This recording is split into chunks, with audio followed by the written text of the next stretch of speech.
Middle east അവർ തുടങ്ങുന്നു. ആദ്യം പ്രധാന വാർത്തകൾ നോക്കാം. പ്രവാസി ഭാരതീയ സമ്മേളനത്തിന് ബംഗളൂരുവിൽ നാളെ തുടക്കം. ഔദ്യോഗിക ഉദ്ഘാടനം ഞായറാഴ്ച പ്രധാനമന്ത്രി നിർവഹിക്കും. പ്രതീക്ഷയോടെ പ്രവാസ ലോകം. ഷാർജയിലെ കൽബയിൽ ഫർണിച്ചർ ഗോഡൌണിലുണ്ടായ തീപിടുത്തത്തിൽ 3 മലയാളികൾ മരിച്ചു. മരിച്ചത് 3 മലപ്പുറം സ്വദേശികൾ. വിനോദസഞ്ചാര മേഖലയിൽ കുവൈത്തിൽ വൻ നിക്ഷേപം വരുന്നു. 3 വർഷം കൊണ്ട് 15,000 തൊഴിലവസരങ്ങൾക്ക് പദ്ധതി. എണ്ണ ഇതര വരുമാനം GDP-യുടെ 14% ഉയർത്തുക ലക്ഷ്യം. UAPA ദുരുപയോഗം ചെയ്ത് കേരള പോലീസ് ന്യൂനപക്ഷങ്ങളെ വേട്ടയാടുന്നുവെന്ന് മുസ്ലിം ലീഗ്. ഭരണഘടനയ്ക്കെതിരെ ഭരണകൂടം തന്നെ പ്രവർത്തിക്കുകയാണെന്ന് ഹൈദരലി ശിഹാബ് തങ്ങൾ. ആരെങ്കിലും മതപ്രഭാഷണം നടത്തുന്നുണ്ടോ എന്ന് അന്വേഷിച്ചു നടക്കുകയാണ് പോലീസ് എന്ന് PK കുഞ്ഞാലിക്കുട്ടി.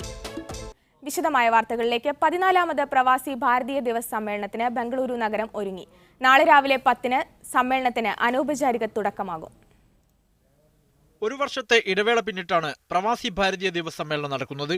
ബംഗളൂരു നഗരത്തിൽ വിപുലമായ ഒരുക്കങ്ങളാണ് പ്രവാസി ആഗോള കൂട്ടായ്മയ്ക്കായി ഏർപ്പെടുത്തിയിരിക്കുന്നത്. ബംഗളൂരു അന്താരാഷ്ട്ര എക്സിബിഷൻ സെന്ററിലെ പ്രധാന വേദിയിൽ കാലത്ത് യുവാക്കൾക്ക് വേണ്ടിയുള്ള സമ്മേളനം ആരംഭിക്കും. Suriname vice president Michael Satyendra അഭിനായിരിക്കും മുഖ്യാതിഥി. ഞായറാഴ്ച കാലത്ത് സമ്മേളനത്തിന്റെ ഔദ്യോഗിക ഉദ്ഘാടനം പ്രധാനമന്ത്രി നരേന്ദ്രമോദി നിർവഹിക്കും. പ്രവാസികളുമായി ബന്ധപ്പെട്ട വിഷയങ്ങളിൽ പ്രധാനമന്ത്രി നടത്താൻ പോകുന്ന പ്രഖ്യാപനത്തെ താൽപര്യപൂർവ്വമാണ് ഗൾഫ് മേഖല ഉറ്റുനോക്കുന്നത്. തിങ്കളാഴ്ച നടക്കുന്ന സമാപന സമ്മേളനത്തിൽ രാഷ്ട്രപതി പ്രണബ് കുമാർ മുഖർജി സംബന്ധിക്കും. 4000 പ്രതിനിധികളാണ് ഇക്കുറി സമ്മേളനത്തിൽ സംബന്ധിക്കുക. ഗൾഫ് മേഖലയിൽ നിന്ന് വർദ്ധിച്ച പങ്കാളിത്തമുണ്ടാവുമെന്ന പ്രതീക്ഷയിലാണ് സംഘാടകർ. അനുബന്ധ ചർച്ചകളും പ്രത്യേക പ്രദർശനവും സമ്മേളനത്തിന്റെ ഭാഗമായി ഒരുക്കിയിട്ടുണ്ട്. കേന്ദ്ര പ്രവാസികാര്യ മന്ത്രാലയം പിരിച്ചുവിട്ടതിനെ തുടർന്ന് ഇതാദ്യമായി നടക്കുന്ന PBD സമ്മേളനം കൂടിയാണിത്. ഗൾഫ് മേഖലയിലെ സാധാരണ പ്രവാസികളുടെ ജീവൽ പ്രശ്നങ്ങൾ എത്ര കണ്ട് ഈ സമ്മേളനം ചർച്ച ചെയ്യും എന്നതും പ്രധാനമാണ്. സമ്മേളനം നടക്കുന്ന ബംഗളൂരു ഇന്റർനാഷണൽ എക്സിബിഷൻ സെന്ററിൽ നിന്ന് ക്യാമറ പേഴ്സൺ സുരേഷ് ഇരുമ്പനത്തിനൊപ്പം MCA നാസർ, മീഡിയ 1. ഇപ്പോൾ പ്രവാസി ഭാരതീയ സമ്മേളനം നടക്കുന്ന ബംഗളൂരുവിൽ നിന്നും ഞങ്ങളുടെ മിഡിൽ ഈസ്റ്റ് പ്രതിനിധി MCA നാസർ ചേരുന്നുണ്ട്. നാസർ, ബംഗളൂരുവിലെ ഒരുക്കങ്ങൾ എത്രയായി? സമ്മേളനത്തെ വരവേൽക്കാൻ ബംഗളൂരു എത്തരത്തിലാണ് ഒരുങ്ങിക്കഴിഞ്ഞിരിക്കുന്നത്? അക്ഷിത, നാളെയാണ് പ്രവാസി ഭാരതീയ ദിവസിന്റെ 14ാമത് PBD സമ്മേളനം ആരംഭിക്കുന്നത്. രാവിലെ 10 മണിയോടുകൂടി എനിക്ക് പിറകിലുള്ള ഈ വേദിയിൽ അതിനുള്ള അവസാനവട്ട ഒരുക്കങ്ങളാണ് ഇപ്പോൾ പുരോഗമിച്ചുകൊണ്ടിരിക്കുന്നത്. ഏതാണ്ട് അടുത്ത 2-3 മണിക്കൂറിനകം പൂർണ്ണമായ രീതിയിൽ തന്നെ ഈ സ്റ്റേജും സംവിധാനങ്ങളും പൂർണ്ണമായും സജ്ജമാകും എന്നൊരു പ്രതീക്ഷയാണ് സംഘാടകർ പങ്കുവെക്കുന്നത്. രാവിലെ 10 മണിയോടുകൂടി മാത്രമായിരിക്കും സമ്മേളനം ആരംഭിക്കുന്നത്. തീർച്ചയായിട്ടും പ്രവാസ ലോകത്തെ സംബന്ധിച്ചിടത്തോളം വലിയ താല്പര്യപൂർവ്വം തന്നെയാണ് ഈ സമ്മേളനത്തെ വീക്ഷിക്കുന്നത്. കാരണം നമുക്കറിയാൻ സാധിക്കും, കേന്ദ്ര പ്രവാസി മന്ത്രാലയം നേരത്തെ പിരിച്ചുവിട്ടു. അതിനെ തുടർന്ന് നടക്കുന്ന ഒരു സമ്മേളനം എന്ന ഒരു പ്രത്യേകത കൂടി ഇതിനുണ്ട്. അത് മാത്രവുമല്ല, ഒരു വർഷം ഇടവിട്ടുകൊണ്ട് 2 വർഷം കൂടുമ്പോൾ മാത്രമായി പ്രവാസി ഭാരതീയ സമ്മേളനം ചുരുക്കാനുള്ള കേന്ദ്ര തീരുമാനം വന്നതിനെ തുടർന്ന് നടക്കുന്ന ആദ്യ സമ്മേളനം എന്ന പ്രത്യേകത കൂടി ഇതിനുണ്ട്. അതുകൊണ്ട് പല നിലക്കും പ്രവാസി ജീവൽ പ്രശ്നങ്ങൾ വളരെ സജീവമായി നിൽക്കുന്ന ഒരു ഘട്ടത്തിലാണ് ഈ സമ്മേളനം നടക്കുന്നത്. അതുകൊണ്ട് തന്നെ അടുത്ത 3 ദിവസങ്ങളിൽ, നാളെയും മറ്റന്നാളും അതോടൊപ്പം തന്നെ തുടർ ദിവസങ്ങളിലും ഇത്തരം കാര്യങ്ങൾ എത്ര കണ്ട് ഈ PBD അഭിസംബോധന ചെയ്യും എന്ന് തന്നെയാണ് പ്രവാസ ലോകം ഉറ്റുനോക്കുന്നത്. തീർച്ചയായിട്ടും വലിയ ഒരു പ്രാധാന്യം, രാഷ്ട്രീയ പ്രാധാന്യവും അതോടൊപ്പം തന്നെ പ്രവാസികളെ സംബന്ധിച്ചിടത്തോളം അവരുടെ വിഷയങ്ങളുമായി ബന്ധപ്പെട്ട ചർച്ചയും അതിന്റെ പ്രാധാന്യവും വലിയ തോതിൽ തന്നെ ഈ സമ്മേളനത്തിന് വർദ്ധിച്ചുകൊണ്ടിരിക്കുന്ന ഒരു സാഹചര്യത്തിലാണ് ബംഗളൂരുവിൽ ഈ 14ാമത് PBD അതുപോലെ തന്നെ മറ്റൊരു കാര്യം കൂടെയുണ്ട്. ഗൾഫ് സെഷൻ സമ്മേളനത്തിൽ നിന്ന് ഒഴിവാക്കിയെന്ന റിപ്പോർട്ടുകൾ ഉണ്ടായിരുന്നു. അതുകൊണ്ട് തന്നെ ഗൾഫിലെ പ്രവാസികളായ സാധാരണക്കാർക്ക് അല്ലെങ്കിൽ തൊഴിലാളികൾക്ക് ഈ സമ്മേളനം എത്ര കൊണ്ട് പ്രതീക്ഷ പകരുമെന്നാണ് നമ്മൾ വിലയിരുത്തേണ്ടത്? അക്ഷിത, അത് തന്നെയാണ് ഈ ഏറ്റവും വലിയ ഒരു പ്രതിസന്ധിയായിട്ട് നിലനിൽക്കുന്നത്. കാരണം ഗൾഫ് പ്രവാസികളുമായി ബന്ധപ്പെട്ട പ്രശ്നങ്ങൾ നമുക്കറിയാൻ സാധിക്കും. എണ്ണവില തകർച്ച ഉൾപ്പെടെയുള്ള പ്രശ്നങ്ങൾ ഉയർന്നു വന്ന ഒരു സാഹചര്യത്തിൽ തീർച്ചയായിട്ടും അതിന്റെ ജീവൽ പ്രശ്നങ്ങൾ പ്രവാസികളുടേത് വർദ്ധിച്ച ഒരു സാഹചര്യമാണ് നിലനിൽക്കുന്നത്. എല്ലാ തുറകളിലും ജീവിത ചെലവ് വർദ്ധിക്കുകയും തൊഴിൽ പ്രതിസന്ധി മൂലം ആയിരങ്ങൾ തന്നെ നാട്ടിലേക്ക് മടങ്ങാൻ നിർബന്ധിക്കപ്പെട്ട ഒരു സാഹചര്യത്തിലാണ് PBDയുടെ ഏറ്റവും സുപ്രധാനമായിട്ടുള്ള സമ്മേളനത്തിന് ബംഗളൂരു നഗരത്തിൽ വേദിയാകുന്നത്. പക്ഷേ ഈ ഗൾഫിന് മുമ്പൊക്കെ ഒരു 3/4 മണിക്കൂർ നേരം ഒരു പ്രത്യേക സെഷൻ തന്നെ അവതരിപ്പിച്ചിരുന്നു. പക്ഷേ ഇത്തവണ അതുപോലും വേണ്ട എന്നാണ് വെച്ചിരിക്കുന്നത്. ECR രാജ്യങ്ങളിലെ പ്രവാസികളുടെ പ്രശ്നങ്ങൾ ചർച്ച ചെയ്യുന്നതുകൊണ്ട് അതിൽ ഗൾഫിലെ സാധാരണ പ്രവാസികളുടെ പ്രശ്നങ്ങൾ കൂടി വരും എന്ന ഒരു വിശദീകരണമാണ് അധികൃതർ നൽകുന്നത്. പക്ഷേ എത്ര കണ്ട് ഈ പ്രവാസി പ്രശ്നങ്ങളോട് ഗവൺമെന്റിന് പോസിറ്റീവായിട്ടുള്ള ഒരു സമീപനം ഉണ്ട് എന്ന ചോദ്യം കൂടി പിന്നെ ഈ ഒരു വെട്ടിച്ചുരുക്കൽ മൂലം ഉയരുന്നുണ്ട്. എങ്കിലും ഇത്തരം പ്രശ്നങ്ങൾ വലിയ തോതിൽ തന്നെ ഈ സമ്മേളനത്തിൽ കിട്ടിയ അവസരങ്ങൾ ഉപയോഗപ്പെടുത്തിക്കൊണ്ട് തങ്ങൾ ഉന്നയിക്കുമെന്നാണ് ഈ PBDക്ക് വേണ്ടി എത്തിയ UAE ഉൾപ്പെടെയുള്ള വിദേശ രാജ്യങ്ങളിൽ നിന്നുള്ള പ്രതിനിധികൾ വ്യക്തമാക്കിയത്. UAEയിൽ നിന്ന് 250ഓളം പ്രതിനിധികൾ ഈ സമ്മേളനത്തിൽ സംബന്ധിക്കുന്നുണ്ട്. Saudi Arabia, Qatar, Kuwait, Bahrain ഉൾപ്പെടെയുള്ള മറ്റ് ഗൾഫ് രാജ്യങ്ങളിൽ നിന്നുള്ള പ്രതിനിധികളും വരുന്നുണ്ട്. അവർക്ക് എത്ര കണ്ട് തങ്ങളുടെ ജീവൽ പ്രശ്നങ്ങൾ ഇതേപോലുള്ള ഏറ്റവും സുപ്രധാനമായിട്ടുള്ള ഒരു വേദിയിൽ ഉന്നയിക്കാൻ സാധിക്കും എന്ന ചോദ്യം തന്നെയാണ് ഈ ഒരു PBDയുടെ ഏറ്റവും അവസാനത്തെ ഈ മണിക്കൂറിലും ഉയർന്നുകൊണ്ടിരിക്കുന്നത്. നമ്മൾ മറ്റൊരു കാര്യം കൂടെ നോക്കേണ്ടതുണ്ട്. അതായത് 14ാമത് പ്രവാസി ഭാരതീയ സമ്മേളനമാണ് നടക്കാൻ പോകുന്നത്. അതുകൊണ്ട് തന്നെ ഇതുവരെയുള്ള സമ്മേളനങ്ങളെ കുറിച്ച് കൂടെ നമ്മൾ അറിയേണ്ടതുണ്ട്. ഇതുവരെയുള്ള സമ്മേളനങ്ങൾ എത്തരത്തിൽ വിജയമായിരുന്നു എന്നാണ് നമ്മൾ വിലയിരുത്തേണ്ടത്. അക്ഷിത, 14ാമത് PBDയിൽ എത്തി നിൽക്കുന്ന ഒരു ഘട്ടത്തിൽ പ്രവാസികളുടെ പ്രശ്നങ്ങൾ എത്ര കണ്ട് പരിഹരിക്കപ്പെട്ടു എന്ന് ചോദിച്ചാൽ തീർച്ചയായിട്ടും നമുക്കൊരു കൃത്യമായിട്ടുള്ള ഉത്തരം പോലും നൽകാൻ സാധ്യമല്ല. കാരണം ഒരു വരേണ്യ വിഭാഗത്തിന്റെ ഒരു ഒത്തുചേരലായിട്ട് മാത്രം, വാർഷിക മാമാങ്കമായി മാത്രം ഇത്തരം PBDകൾ അവസാനിച്ചതിലുള്ള ഒരു പ്രതിഷേധവും സങ്കടവും തന്നെ സാധാരണ പ്രവാസികൾ ഉന്നയിക്കാറുണ്ട്. കാരണം വലിയ ഒരു ഫീസ് കൊടുത്തുകൊണ്ട് ഇത്രയും ദൂരത്ത് നിന്ന് പ്രതിനിധികളെ കൊണ്ടുവരുമ്പോൾ അവരുമായിട്ടുള്ള ഒരു ആശയവിനിമയം നടക്കേണ്ടത് തീർത്തും സാധാരണക്കാരായിട്ടുള്ള പ്രവാസികളുടെ പ്രശ്നങ്ങളിലാണ്. പക്ഷെ അത് PBDകൾ ഇതുവരെയും വേണ്ടത്ര രീതിയിൽ അഡ്രസ്സ് ചെയ്യപ്പെട്ടിട്ടില്ല.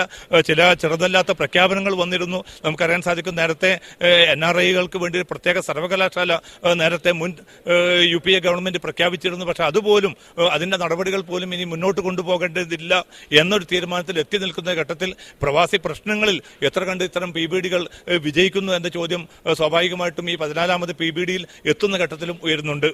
14ാമത് പ്രവാസി ഭാരതീയ ദിവസ് സമ്മേളനത്തിന് നാളെ അനൗപചാരിക തുടക്കമാകും. മറ്റന്നാൾ പ്രധാനമന്ത്രി സമ്മേളനം ഉദ്ഘാടനം ചെയ്യും. സമ്മേളന വേദിയിൽ നിന്ന്, ബാംഗ്ലൂരുവിലെ സമ്മേളന വേദിയിൽ നിന്ന് MCA നാസറാണ് വിശദാംശങ്ങൾ നൽകിയത്. മറ്റൊരു വാർത്തയിലേക്ക്. ഷാർജയിലെ കൽബയിൽ ഫർണിച്ചർ ഗോഡൌണിന് തീപിടിച്ച് 3 മലയാളികൾ വെന്തു മരിച്ചു. മലപ്പുറം സ്വദേശികളായ നിസാമുദ്ദീൻ, ഹുസൈൻ, ഷിഹാബ് എന്നിവരാണ് മരിച്ചത്. 10 പേർ പുറത്തേക്ക് ഓടി രക്ഷപ്പെട്ടു. മലപ്പുറം തിരുനാവായ സ്വദേശിയുടേതാണ് കത്തിനശിച്ച ഗോഡൌൺ. കൽബ ഇൻഡസ്ട്രിയൽ ഏരിയയിൽ പ്രവർത്തിക്കുന്ന അൽവഹദ ഫർണിച്ചേഴ്സിന്റെ ഗോഡൌണിൽ രാവിലെയാണ് തീപിടുത്തമുണ്ടായത്. വാരാന്ത്യ അവധി ദിവസമായതിനാൽ ഗോഡൌണിനകത്തെ താമസയിടത്ത് കിടന്നുറങ്ങിയിരുന്ന തൊഴിലാളികളാണ് മരിച്ചത്. മലപ്പുറം വളാഞ്ചേരി സ്വദേശി നിസാമുദ്ദീൻ, കുറുകത്താണി സ്വദേശി ഹുസൈൻ, തലക്കടത്തൂർ സ്വദേശി ഷിഹാബ് എന്നിവരാണ് മരിച്ചത്. തിരുനാവായ സ്വദേശിയുടെ ഉടമസ്ഥതയിലുള്ളതാണ് സ്ഥാപനം. തീ പടരുന്നത് കണ്ട് പലരും ഉറക്കത്തിൽ നിന്ന് എഴുന്നേറ്റ് പുറത്തേക്ക് ഓടുകയായിരുന്നു. ഒരേ മുറിയിൽ താമസിച്ചിരുന്നവരാണ് മരിച്ച 3 പേരും. സംഭവസ്ഥലത്ത് നിന്ന് ലഭിച്ച 3 മൃതദേഹങ്ങളും കൽബ ആശുപത്രി മോർച്ചറിയിലേക്ക് മാറ്റി. മൃതദേഹങ്ങൾ ആരുടെയൊക്കെയാണെന്ന് തിരിച്ചറിയാനുള്ള പരിശോധനകൾ പുരോഗമിക്കുകയാണ്. അവരുടെ ബോഡി ഇപ്പോൾ കൽബയുടെ ഗവൺമെൻറ് ഹോസ്പിറ്റലിൽ സൂക്ഷിച്ചിരിക്കുകയാണ്. ഫോറൻസിക് പരിശോധനയ്ക്ക് ശേഷം മാത്രമേ ബോഡി വിട്ടുകിട്ടുകയുള്ളൂ. കാണാതായിരിക്കുന്ന തൊഴിലാളികൾ 3 പേരും മലപ്പുറം സ്വദേശികൾ, മലപ്പുറം ജില്ലയിൽപ്പെട്ടവരാണ്. 3 തന്നെ ആയിരിക്കും അവിടെ ഹോസ്പിറ്റലുള്ളത്. ഗോഡൗണിൻ്റെ ഏതാണ്ട് പൂർണ്ണമായും ഗോഡൗണും അതിലെ സാധന സാമഗ്രികളൊക്കെ തന്നെയും പൂർണ്ണമായും തന്നെ കത്തി നശിച്ചു എന്ന് തന്നെ വേണമെങ്കിൽ പറയാം. നടപടികൾ പൂർത്തിയാക്കിയാൽ മൃതദേഹങ്ങൾ നാട്ടിലേക്ക് കൊണ്ടുപോകുമെന്ന് കമ്പനി വൃത്തങ്ങൾ അറിയിച്ചു. Media 1 Sharjah, Fujairah. ഇപ്പോൾ വാർത്തയുടെ വിശദാംശങ്ങൾ നൽകാൻ ഷിനോജ് ഷംസുദ്ദീൻ ചേരുന്നുണ്ട്. ഷിനോജ്, 3 മലയാളികളാണ് അപകടത്തിൽ മരിച്ചത്. ഇവരുടെ മൃതദേഹം എപ്പോൾ നാട്ടിലേക്ക് എത്തിക്കാൻ കഴിയുമെന്നാണ് അറിയാൻ കഴിയുന്നത്? അക്ഷിത, മൃതദേഹങ്ങൾ നാട്ടിലേക്ക് എത്തിക്കണമെന്ന് ആവശ്യപ്പെട്ടുകൊണ്ട് നാട്ടിലുള്ള ബന്ധുക്കളും അതുപോലെ തന്നെ അവിടുത്തെ സാമൂഹ്യ പ്രവർത്തകരും ഇവിടെയുള്ളവരെ ബന്ധപ്പെട്ടിട്ടുണ്ട്. പക്ഷേ ഇപ്പോൾ ഇവിടെയുള്ള സാമൂഹ്യ പ്രവർത്തകരുടെ മുന്നിലുള്ള ഒരു കടമ്പ എന്ന് പറയുന്നത് ഈ 3 മൃതദേഹങ്ങൾ ലഭിച്ചിട്ടുണ്ട്. അത് ആരുടെയൊക്കെയാണ് എന്ന് ശാസ്ത്രീയമായി തെളിയിക്കേണ്ടതുണ്ട്. അതിനുള്ള പരിശോധനകൾ ഇവിടെ പുരോഗമിക്കുകയാണ്. ഇന്നും നാളെയും ഇവിടെ വാരാന്ത്യ അവധി ദിവസങ്ങളാണ്. അതുകൊണ്ട് മറ്റന്നാളാണ് ഇതിന്റെ തുടർ പ്രവർത്തനങ്ങൾ ഊർജിതമായി നടക്കാൻ സാധ്യതയുള്ളൂ. അതുകൊണ്ട് മറ്റന്നാളിന് ശേഷമായിരിക്കും മൃതദേഹം മിക്കവാറും നാട്ടിലെത്തിക്കാൻ കഴിയുക എന്നാണ് ഇവിടെ നിന്ന് ലഭിക്കുന്ന വിവരം. അക്ഷിത. ഷാർജയിലെ കൽബയിൽ ഫർണിച്ചർ ഗോഡൌണിന് തീപിടിച്ച് 3 മലയാളികൾ മരിച്ചു. മറ്റന്നാളിന് ശേഷമേ ഇവരുടെ മൃതദേഹം നാട്ടിലേക്ക് എത്തിക്കാൻ കഴിയൂ എന്നാണ് ഷിനോജ് ഷംസുദ്ദീൻ നൽകുന്ന വിവരം. ഒരിടവേളയിലേക്ക് വാർത്തകൾ തുടരുന്നു. കുവൈത്തിൽ വിനോദസഞ്ചാര മേഖലയിൽ 15,000 തൊഴിലവസരങ്ങൾ സൃഷ്ടിക്കാൻ പദ്ധതി വരുന്നു. 2020-നകമാണ് ഇത്രയും തൊഴിലവസരങ്ങൾ സൃഷ്ടിക്കുക. എണ്ണ ഇതര വരുമാനം GDP-യുടെ 14% ഉയർത്തുക എന്ന ലക്ഷ്യമിട്ടാണ് ഈ പദ്ധതി. പ്രതിവർഷം 1.6 മില്യൺ വിനോദസഞ്ചാരികളെ പ്രവേശിപ്പിക്കുക എന്ന ലക്ഷ്യത്തോടെ വിവിധ ടൂറിസം പദ്ധതികൾ പുതിയതായി ആവിഷ്കരിക്കാനാണ് ആലോചിക്കുന്നത്. രാജ്യത്തിന്റെ പ്രധാന വരുമാനമായിരുന്ന ക്രൂഡ് ഓയിൽ വില കുത്തനെ ഇടിഞ്ഞതിനെ തുടർന്ന് ബദൽ വരുമാനമാർഗങ്ങൾ കണ്ടെത്തുന്നതിന്റെ ഭാഗമായാണ് വിനോദസഞ്ചാര മേഖലയിൽ വൻകിട പദ്ധതികൾ ആസൂത്രണം ചെയ്യുന്നത്. 4 അതോറിറ്റികളുടെ സംയോജിത പ്രവർത്തനത്തിലൂടെയാണ് പദ്ധതി നടപ്പിലാക്കുക. എണ്ണ ഇതര വരുമാനം GDP-യുടെ 14.5% ഉയർത്താനാണ് അധികൃതർ ലക്ഷ്യമിടുന്നത്. കുവൈത്തിൽ ടൂറിസം മേഖലയുടെ വികസനത്തിന് പ്രതിബന്ധമായി ചില ഘടകങ്ങളുണ്ടെന്ന് അധികൃതർ വിലയിരുത്തുന്നു. ടൂറിസം മേഖലയിൽ അടിസ്ഥാന സൗകര്യ വികസനം വേണ്ടത്ര ഇല്ലെന്നും വിലയിരുത്തലുകളുണ്ട്. ബ്യൂറോക്രസിയുടെ മെല്ലെപ്പോക്കും വികസന കുതിപ്പിന് തടസ്സമാണെന്നാണ് അധികൃതരുടെ വിലയിരുത്തൽ. ഇതിന്റെ അടിസ്ഥാനത്തിൽ ബന്ധപ്പെട്ട മേഖലയിൽ ശ്രദ്ധയും തിരുത്തലുമുണ്ടാകുമെന്ന് പ്രഖ്യാപിച്ചിട്ടുമുണ്ട്. Media 1 Kuwait. ഒമാനിലേക്ക് കുടുംബത്തെ കൊണ്ടുവരണമെന്ന് ആഗ്രഹിക്കുന്ന വിദേശികളുടെ ശമ്പള പരിധി 600 റിയാലായി തന്നെ തുടരുമെന്ന് മജ്ലിസ് ഉശൂറ അംഗം താരിഖ് അൽ ജുനൈബി അറിയിച്ചു.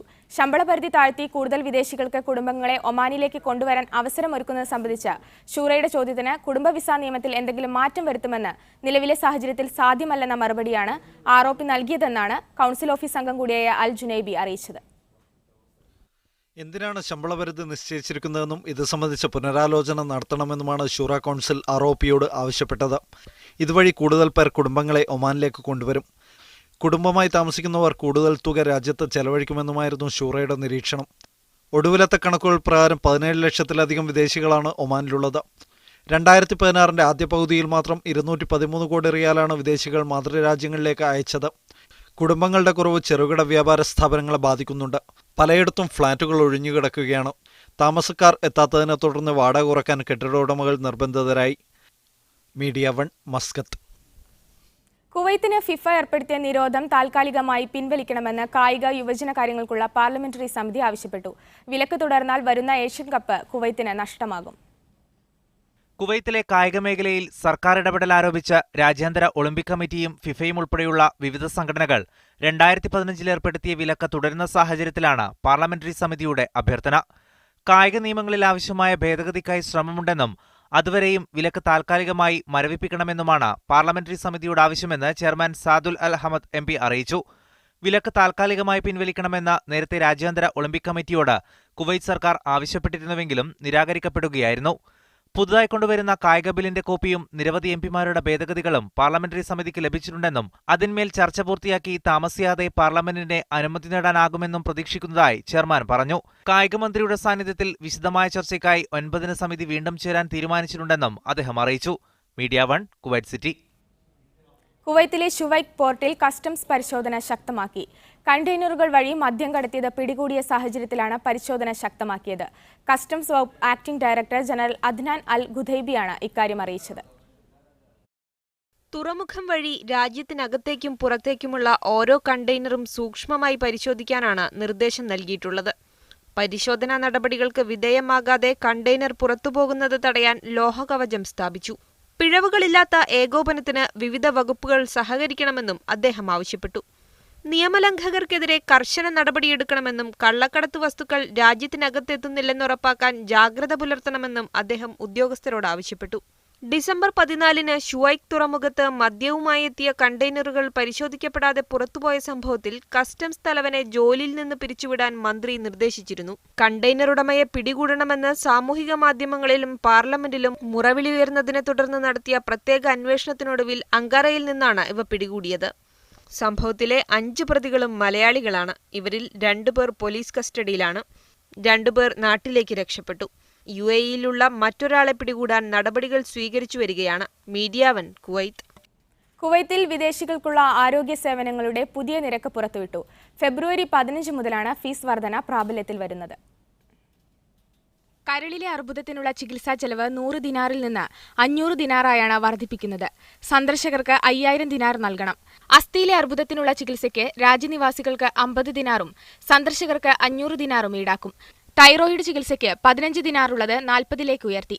സന്ദർശക വിസക്കാർ 90 ദിനാർ നൽകണം. തൈറോജിൻ ഇഞ്ചക്ഷന് സർക്കാർ ആശുപത്രിയിൽ വിദേശികൾക്ക് 500 ദിനാർ നൽകണം. എക്സ്റേ സ്കാൻ 80 ദിനാർ, MRI 120 ദിനാർ, ബ്ലഡ് പ്ലാസ്മ 250 ദിനാർ, സ്തനാർബുദ പരിശോധന 50 ദിനാർ, ഹൃദ്രോഗ പരിശോധന 50 ദിനാർ എന്നിങ്ങനെയാണ് പുതിയ നിരക്ക്. വിദേശികളിൽ നിന്ന് ഇപ്പോൾ ഈടാക്കുന്ന ഫീസ് ഘടന വർഷങ്ങൾക്ക് മുൻപ് നിലവിൽ വന്നതാണെന്നും ചിലതരം ലബോറട്ടറി പരിശോധനകളുടെയും സ്കാനിംഗ്, എക്സ്റേ എന്നിവയുടെയും ചെലവ് വളരെ കൂടിയിട്ടും പഴയ ഫീസ് തന്നെയാണ് വിദേശികളിൽ നിന്ന് ഈടാക്കിക്കൊണ്ടിരിക്കുന്നതെന്നും വിലയിരുത്തിയാണ് മന്ത്രാലയം ഫീസ് ഘടന പരിഷ്കരിക്കാൻ തീരുമാനിച്ചത്. നിലവിലെ ഫീസിൽ 15 മുതൽ 20% വർധന വരുത്തുമെന്നായിരുന്നു പ്രഖ്യാപനമെങ്കിലും ചില വിഭാഗങ്ങളിൽ 5 ഇരട്ടി വരെ വർദ്ധിപ്പിച്ചിട്ടുണ്ട്. Media 1 Kuwait. ഷാർജയിൽ ഫുട്ബോൾ കളിക്കിടെ പാക് കുടുംബത്തിലെ കുട്ടിയെ കൊലപ്പെടുത്തിയ കേസിൽ പ്രതിക്ക് മാപ്പ് നൽകില്ലെന്ന് കുടുംബം വീണ്ടും കോടതിയെ അറിയിച്ചു. ഷാർജ ബുത്തീന മേഖലയിൽ കഴിഞ്ഞ വർഷം ആഗസ്റ്റിലുണ്ടായ സംഭവത്തിൽ പാകിസ്ഥാൻ സ്വദേശിയായ കൗമാരക്കാരനാണ് മരിച്ചത്. കുറ്റാരോപിതനും പാക് സ്വദേശിയാണ്. പ്രതിക്ക് മാപ്പ് നൽകാനാവില്ലെന്ന് മരിച്ച കുട്ടിയുടെ കുടുംബം നേരത്തെ ഷാർജ ശരീഅത്ത് കോടതിയിൽ വ്യക്തമാക്കിയിരുന്നു. ഇതോടെ ജഡ്ജി നീക്കുപോക്കുകൾക്കായി 1 മാസം സമയം അനുവദിച്ചു. എന്നാൽ വിട്ടുവീഴ്ചയ്ക്കില്ലെന്ന് കുടുംബം ആവർത്തിക്കുകയായിരുന്നു. അടിപിടിക്കിടെ ആത്മരക്ഷാർത്ഥം കുത്തിയെന്നാണ് പ്രതിഭാഗത്തിന്റെ വാദം. തായിഫ് ഇന്റർനാഷണൽ സൂക്കിൽ സൗദി പാസ്പോർട്ട് ബ്രാഞ്ച് ഓഫീസ് പ്രവർത്തനം ആരംഭിച്ചു. Taif governor Sayyid Al Maimooni ഉദ്ഘാടനം ചെയ്തു. പാസ്പോർട്ട് വിഭാഗത്തിന്റെ തായിഫിലെ പ്രഥമ ശാഖയാണ് ഇന്റർനാഷണൽ സൂക്കിൽ പ്രവർത്തനം ആരംഭിച്ചതെന്ന് മക്ക മേഖലാ പാസ്പോർട്ട് മേധാവി പറഞ്ഞു. ജിദ്ദ, മക്ക പട്ടണങ്ങളിലെ വിവിധ ഷോപ്പിംഗ് മാളുകളിൽ സൗദി പാസ്പോർട്ട് വിഭാഗത്തിന്റെ ശാഖകൾ പ്രവർത്തിക്കുന്നുണ്ട്.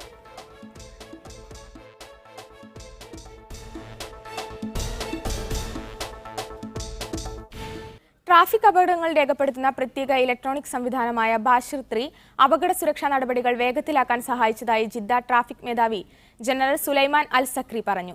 ട്രാഫിക് നിയമങ്ങളെ സംബന്ധിച്ച് പൊതുജനങ്ങളെ ബോധവൽക്കരിക്കുന്നതിലൂടെ ജീവനും സ്വത്തിനും സുരക്ഷ നൽകുക എന്നത് ട്രാഫിക് വിഭാഗത്തിന്റെ മുഖ്യ പ്രവർത്തനങ്ങളിൽപ്പെട്ടതാണ്. ട്രാഫിക് നിയമങ്ങൾ പാലിക്കുന്നതിനാവശ്യമായ ശ്രദ്ധ ചെലുത്തുന്നതിൽ സ്വദേശികൾക്ക് വലിയ പങ്കുണ്ടെന്നും ട്രാഫിക് മേധാവി പറഞ്ഞു. 2 മാസത്തിനിടെ അപകടങ്ങളുടെ അനുപാതം കുറഞ്ഞിട്ടുണ്ട്. പുതിയ ഇലക്ട്രോണിക് സംവിധാനമായ ബാഷിർ 3 അപകടങ്ങൾ കുറയ്ക്കാൻ കാരണമായതായും അദ്ദേഹം പറഞ്ഞു. ബാഷിർ 3യിൽ രേഖപ്പെടുത്തിയ വിവരങ്ങളുടെ കൃത്യത ട്രാഫിക് ഓഫീസിലെത്തി പരിശോധിക്കാൻ സ്വദേശികൾക്കും വിദേശികൾക്കും കഴിയുമെന്നതാണ് പുതിയ സംവിധാനത്തിന്റെ പ്രത്യേകത. ജിദ്ദ മേഖലയിൽ മുൻവർഷത്തേക്കാൾ ട്രാഫിക് അപകടങ്ങളിൽ 25% കുറവ് രേഖപ്പെടുത്തിയതായി സുലൈമാൻ അൽ സക്രി അറിയിച്ചു.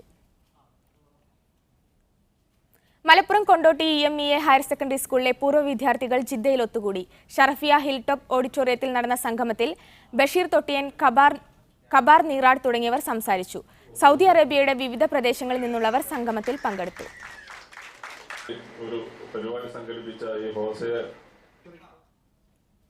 2016 കുവൈത്ത് അന്താരാഷ്ട്ര വിമാനത്താവളം വഴി യാത്ര നടത്തിയവരുടെ എണ്ണത്തിൽ മുൻ വർഷത്തിനേക്കാൾ 5% വർധന. സിവിൽ ഏവിയേഷനിലെ സുരക്ഷാ ഗതാഗത കാര്യവകുപ്പ് പുറത്തുവിട്ട വാർഷിക റിപ്പോർട്ടിലാണ് ഇക്കാര്യം സൂചിപ്പിക്കുന്നത്. 1,17,62,000 പേരാണ് യാത്ര നടത്തിയത്. യാത്രാ ഷെഡ്യൂളുകളുടെ എണ്ണത്തിൽ 2015 അപേക്ഷിച്ച് 2% വർധനവാണ് ഉണ്ടായത്. കുവൈത്ത് അഗ്നിശമന സേനയ്ക്ക് സർക്കാർ 67 പുതിയ ട്രക്കുകളും മറ്റു ഉപകരണങ്ങളും നൽകി. മന്ത്രിസഭാകാര്യ സഹമന്ത്രി ഷെയ്ഖ് മുഹമ്മദ് അൽ അബ്ദുള്ള അൽ മുബാറക് അസബാഹ് ഉപകരണങ്ങളുടെ ഉദ്ഘാടനം നിർവഹിച്ചു. ഫോക്കസ് ഖത്തറിന്റെ എജു ഫോക്കസ് ക്യാമ്പയിൻ ദോഹയിൽ തുടക്കമായി. ക്യാമ്പയിന്റെ ഭാഗമായി ഫെബ്രുവരി 3 MES ഇന്ത്യൻ സ്കൂളിൽ വെച്ച് വിദ്യാഭ്യാസ സമ്മേളനം നടക്കുമെന്ന് ഫോക്കസ് ഖത്തർ ഭാരവാഹികൾ അറിയിച്ചു. സിജി ഖത്തറുമായി സഹകരിച്ച് വിദ്യാഭ്യാസ പ്രദർശനവും നടക്കും.